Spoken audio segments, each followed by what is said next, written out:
First off, let me say thank you for Marks and Associates reaching out to me and allowing me the opportunity to come before you this morning. I know I'm starting off like a preacher, but I can't help it. Runs in the family. So yes, I am a banker, but what you will hear from me today, it will sound like part banker, and it will sound more like somebody that looks at you like a business development consultant.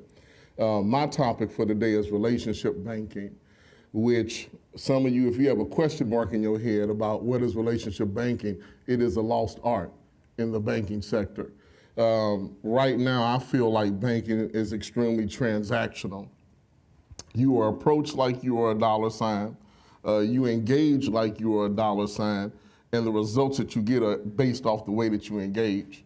And as we go through this, I'm going to use some analogy. So you think about dating. Let's just think about dating. If some of you were married, think about what it took to get married. I've been with my wife for 24 years. I got her phone number the last day of high school when she was graduating. I had a study hall with her for a semester. I begged every day. I was persistent in my approach, but through the time we've had to cultivate and nurture that relationship for it to be a productive relationship. So think about your business and the way that you engage the bank like it's a relationship. And the first thing for any business owner, it's what's your story and can you tell it well? So you have a business, but what's the story behind the business? What's the organic part of the business? Because if you show the bank numbers, what you're gonna get is an analysis based on numbers and an answer based on numbers. If you tell me your story, you give me an understanding of the past, the present, and the future for your business. So with that being said, what are your goals professionally and personally? You know, do you have a business plan or strategic plan? If you don't, I highly suggest that you do, because without one, how do you know where you're going? You need a map to get to a destination, right? You can give me some feedback. I don't just project out. So you need a map to get to a destination. What is the map for your business? It's supposed to be your business or strategic plan. If you don't have one, you're wandering in the wilderness. You might have some success, but it's not planned success. It's success by happenstance. And I don't believe success, viable, sustainable success comes that way. It has to be planned out. And when you talk about the plan on a personal, professional level, what's your goal? Sandra spoke to some of that. Do you just want to be a one-generation business? So after you're dead and gone, it's over with. Or do you want to have a plan in place for somebody else in the family to step into that, or somebody outside of the family to step into that? Have you created a glorified job because you don't want to listen to a manager? So do you have a business, or did you create a glorified job that has a lot more stress than just you getting a paycheck? Because if it's something that you are trying to build wealth, and to me, if a business owner is not trying to build wealth, I'm looking at you like, what are you doing this for? Too much liability, too much risk, too much question on what's gonna happen, on how you're gonna feed your family and take care of yourself if you're not trying to build wealth. So what are you in it for? And as a banker, when you're telling us your story, we're picking out that in your conversation. Because for some of us, if I'm looking at how profitable can you be to the bank, are you just a loan? Because the checking account don't mean anything to us. Are you just a loan? And how many loans are we gonna be able to do with you? Or do we have a holistic opportunity to build a relationship with you? So having a comprehensive, holistic approach to your business and your personal life as well is something that you have to consider. You all have a window right now. Right now, it's sexy to do business with minority and women business enterprises. You better take advantage of it. You have a 10 to 15-year window. For some of you, you know what the past looked like. You see the opportunity on the horizon. Have you strategically positioned yourself to take advantage of that opportunity? So as you think about what your goals are, you need to start aligning your needs based upon the bank's capacity. So the bank's capacity is the service and products that we have. Most of us do the same thing. We selling money and selling services. So it might be a little bit difference in the rate, might be a little bit difference in the product features or the service features, but for the most part, we're selling the same thing. So you start the dating process, and the dating process is interviewing. The last thing that you want to do is go into the bank and it feels like you are putting yourself on the chopping block. And what I mean by that is you're coming with your hand out, not coming to shake my hand. And what I'm speaking to is the way that you engage me. Coming to me like this means you have no leverage. You think you have no value. Coming to me like this means that we're trying to engage at a different level. I want you to engage me like this, not like this. And matter of fact, it's my job as a relationship manager in the bank to help you learn how to engage me and engage other areas of the bank. So if you get coached before we ask you to, before you submit a loan package, you want to be coached because the way that you engage is extremely important. Perception and impression goes a lot in a relationship. I used to buy a new outfit every time I took my wife on a date, Friday. I work for my uncle, I get paid every week. My uncle would tell me, boy, why are you going to buy an outfit every Friday? I said, Uncle, I'm working hard for this one. I said, I gotta look right. I gotta look right. When you engage, how do you look when you engage? How do you approach? So like I said, you're gonna hear some banker, but you're gonna hear real talk from me, just realistic, straightforward talk. This isn't brain surgery. You all have something that you want, we have something that we wanna give you. How can we get it to you? How can we meet in the middle? So you do business with an individual first and an institution second. You can only build a relationship with an institution at a certain level. Your relationship is truly with that individual. That individual needs to operate like a consultant as part of your power team. Now, I'm not going to go into what a power team is because you have Marks and Associates and all these technical assistance providers. You should know what your power team is. If you don't have one, you need to build it. Regardless of where you think your business is, you need to build it. Think about pro teams. Think about the Cardinals. We love baseball. They have a farm system that allows them to replenish their bench. They have a great coaching structure. You need a structure around you to help you get to where you're going.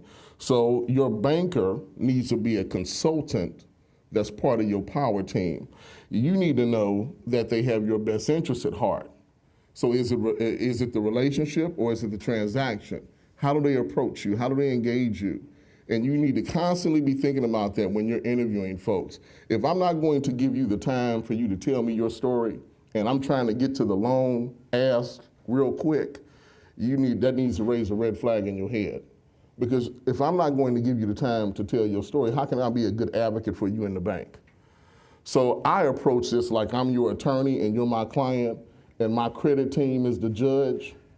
So yeah, I work for the bank. They pay my salary, but I'm supposed to generate loan growth. I'm supposed to generate clients. How do I do that? Somebody needs to be your advocate and on your side. That goes back to telling your story. If you don't tell me your story and something pops up while we're going through the process that you could have told me in the beginning, what have you done for the trust in that relationship? One, you made me look bad in front of the credit team, and I got to answer to somebody. So you damaged the relationship. That's like going out on a date and you taking your girl to dinner and you don't have no money, but y'all don't find out until you get the check. I hope none of you all have been in that position.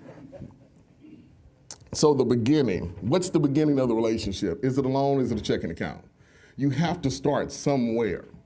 So I've heard this, and I will give, this is a real analogy. I've heard somebody tell me, a couple of contractors in particular, and business owners, David, I'm just not ready yet. Okay, so what you mean you're not ready yet? You banking somewhere. So you want a relationship with me and my institution. You're banking somewhere. Well, I'm not ready yet. I don't think financially I'm in the right position. Okay, that's been 3 years. Both companies that I'm talking about, I haven't gotten financials. I get an email every now and then, how you doing? Matter of fact, I don't want to give you the time of day because you're wasting my time. Do you want a relationship or not? You have to be committed to beginning somewhere, regardless of what you look like. So in that relationship, you need to be able to speak honestly and truthfully. And some things just need to be said, but we need to begin the relationship somewhere. Unbeknownst to many, the checking account is the first credit tool that we're looking at. If you're overdrawing your checking account, what we already see is this a cash flow problem or a business management problem. If you manage your account well, one thing that we see is how much money is flowing in it and out of it, because we are making money on that money that's sitting in that account, even if it's sitting there for a day. Some of that will give us a green flag and say, oh, we need to engage you because we know that you're doing business. You got, in a year, you had $1,300,000, whatever the number is, flow through the account. We have a tier structure based upon where that relationship should be. We know how to engage you. But if the only thing that you're doing is talking to me, and it's nothing for me to see tangible about the potential in the relationship, I don't know how to move, what direction to take with your business. So you have to be committed to starting somewhere in the relationship, whether it be a loan or whether it be a checking account. And stop thinking about it based upon when you think you're ready. The banker's job is to help get you ready to progress the relationship in the bank. If your banker can't build a relationship, that's not a good banker. Some of them wouldn't like for me to, they're not gonna like to hear what I'm telling you today, but it is what it is. Another thing that you need to look at is what kind of relationship do you wanna have with multiple banks? So you can't have all your eggs in one basket. I'm sure the big companies will tell you that they have multiple banking relationships and they have them tiered. It's a bank that is the first option or certain needs and purposes they use that bank for. Then they probably have tier structures where second, third, fourth, fifth, maybe even sixth bank. You have to have your key player because that key player is the one that probably knows everything and the one that when you get into a bind or when you're projecting out growth and you need favor, it is a such thing as having favor. Everything isn't done by an algorithm or a scoring model. That's the bank that you go to for that particular need. But you have to have multiple relationships, but you interview all of them the same way. But you make sure that you put them where they fit on your team. Just like on a football team, you got one quarterback, you got a couple running backs, you got linemen. Put them where they're supposed to be on your team. And then your power team needs to interact with each other. So a lot of times what I'll do, and the first time I did this with a client, I could tell that this wasn't done with them before. I asked them to bring their accountant, their business consultant, and I brought my credit person, and I brought a technical assistance provider, and we all sat down in the room and we listened to the story. So you can imagine what the accountant and the credit analyst were doing, squirming in their seat. Because for an hour and a half, they had to hear a whole bunch of organic stuff that had nothing to do with numbers, but it had to do with the story of the company. So I told my credit guy, I said, okay, so the reason why I did that, you're gonna ask me to tell you the story of the company on paper. The paper's not gonna give me the opportunity to tell the story in the manner that I need to. So I need you to sit in and hear it right now. So when you get the numbers, it's context and content and narrative that's already wrapped around those numbers. It's a terrible mistake for you to make that you just submit a file and it's no content or narrative around those numbers. Because what are they gonna make their decision on? The numbers. And some of you know what your numbers look like. You know that you might have had a couple of bad years. Well, we don't know why you had 2 bad years and now you're on a growth track and you recovered and we can see the trend going up.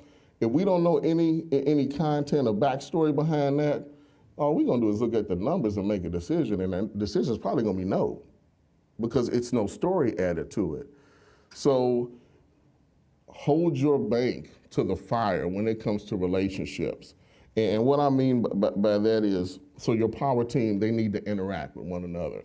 It's no reason for them to interact if you don't have a business plan or strategic plan. What are we sitting around talking about? And everybody's time is extremely valuable. So you need to make sure that you have a plan with some direction for us to sit down and talk about. Never should you come asking the bank for something at the time that you need it. It should always be projected out so we know what you need before you actually need it. That's part of the plan. If you come in and ask me for a loan for a job right now, you made a mistake because you put yourself in a situation where it's an urgent need that you actually could have planned for and we could have walked into that versus running. Banks don't like running into transactions. You all know that they move slow. We move slow at times. That's part of mitigating the risk and making sure that you'll hear us say we need to get comfortable with the deal. If you tell me your story and I know your story and we meet ongoing, I don't never need to get comfortable. I'm comfortable. If it's a problem, we all know that it's getting ready to happen, but we can all sit down at the table and solve for it. And I'm going to end with this. If your banker is not meeting with you at least quarterly or semi-annually and have a conversation with you about your business and your goals, and if you haven't initiated that, because it goes both ways, either they should initiate it or you should initiate it. You got to manage each other. You need to fire your banker, plain and simple. What concern do they have about your business if they're not asking you about your business? Do they have a concern for you? I would say not. Do you have a concern for the future of your business if you're not willing to sit down with the entity that gives you access to cash for growth? If you're not having that conversation, you can provide lip service to it and say that you're concerned about the growth of your business, but your actions tell us something different. So you have to manage that relationship. You have to demand the kind of relationship that you want. So it's not just about a loan. And if you can't get that, the same that in a marriage, you got to manage a relationship and you both have requirements. If you can't get that, folks get divorced. You can divorce your bank. It might not be the banker that you divorce, it might be the institution. Might not be the institution, but the banker that you're divorcing. But you need to demand what you need out of that relationship, and you need to manage it accordingly to the outcome based upon your personal and professional growth, personal and professional goals.